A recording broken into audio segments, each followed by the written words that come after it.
Assalamualaikum warahmatullahi wabarakatuh. Yang terhormat dengan Dewan Juri, moderator, dan hadirin sekalian.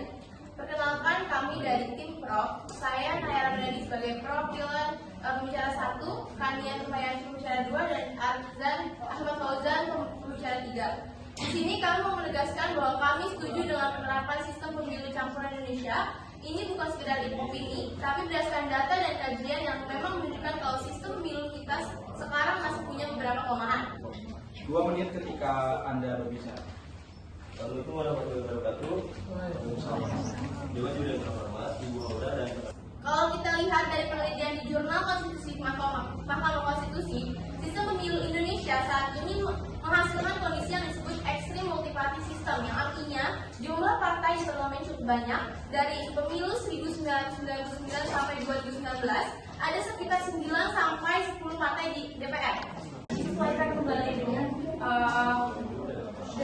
keadaan atau kondisi negaranya sendiri. Izin dimaknai. Suara dari setiap pemilih dapat lebih dimaknai dan memberikan impact yang jelas pada rakyat, seperti yang dijanjikan dari sistem ini, yakni every vote is counts and every voice is heard. Artinya setiap orang dan setiap suara itu diberi suaranya didengar. Bayangkan jika itu diberlakukan dari negara kita salah satu, bukankah itu akan memperbaiki dari sistem politik yang ada? Terima kasih sebelumnya kepada moderator dan yang terhormat atas kesimpulannya. Saat ini sistem pemilu campuran di Indonesia memang sedang banyak diusung sebagai solusi ideal. Tetapi justru sistem ini bisa memunculkan beberapa masalah baru. Sistem campuran ini terlalu rumit bagi pemilih, terutama bagi para pemilih yang lanjut usia yang akan kesulitan untuk memahaminya.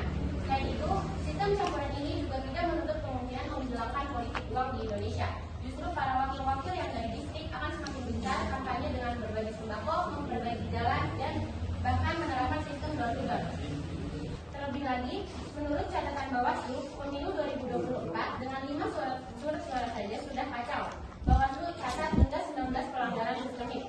Bahkan adanya tragedi pemilu 2019 yang dilaporkan langsung oleh KPU bahwa sebanyak 440 orang meninggal dan 3.600 lainnya jatuh sakit.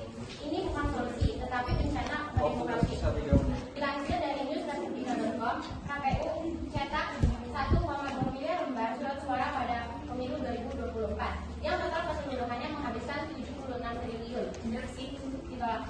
Jika kita memakai sistem campuran, akan mengeluarkan lebih banyak lagi anggaran hingga 107 triliun, yang dimana menurut Kementerian biaya ini seharusnya bisa dialokasikan untuk 380 RSUD di Indonesia atau membangun 19.000 km jalan nasional. Benar sih. Baik, terima.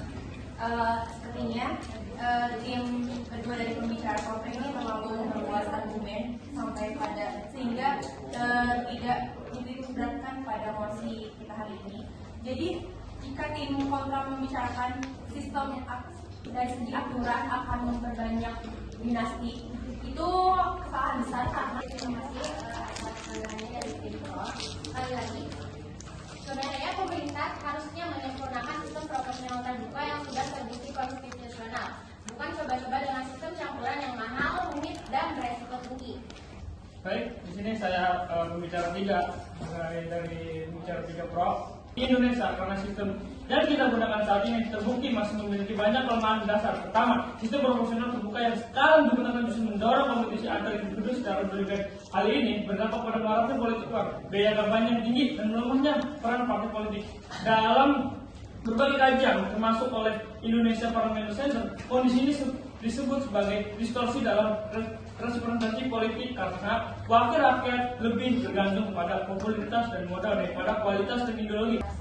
Saya pembicara ketiga ingin menegaskan kembali, hingga saat ini mayoritas partai politik dan organisasi masyarakat sipil seperti Golkar cenderung mempertahankan sistem proporsional terbuka karena dianggap paling menjamin kedaulatan rakyat dan memilih langsung wakil rakyat mereka. Lalu ada juga di media sosial X atau Twitter ya, wacana tentang sistem pemilu campuran membuat sikap netizen menjadi adu petik. Dilansir dari situs 278439228, dia mengatakan demokrasi harus diikuti secara langsung oleh rakyat, yang boleh dicampur itu hanya gado-gado. Oke, saat ini sistem pemilu campuran memang sedang banyak diusung sebagai solusi ideal bagi demokrasi Indonesia. Namun justru itu bahaya karena kita mengganti sistem yang sudah diketahui masalahnya dengan sistem yang belum pernah diuji dan konteks Indonesia.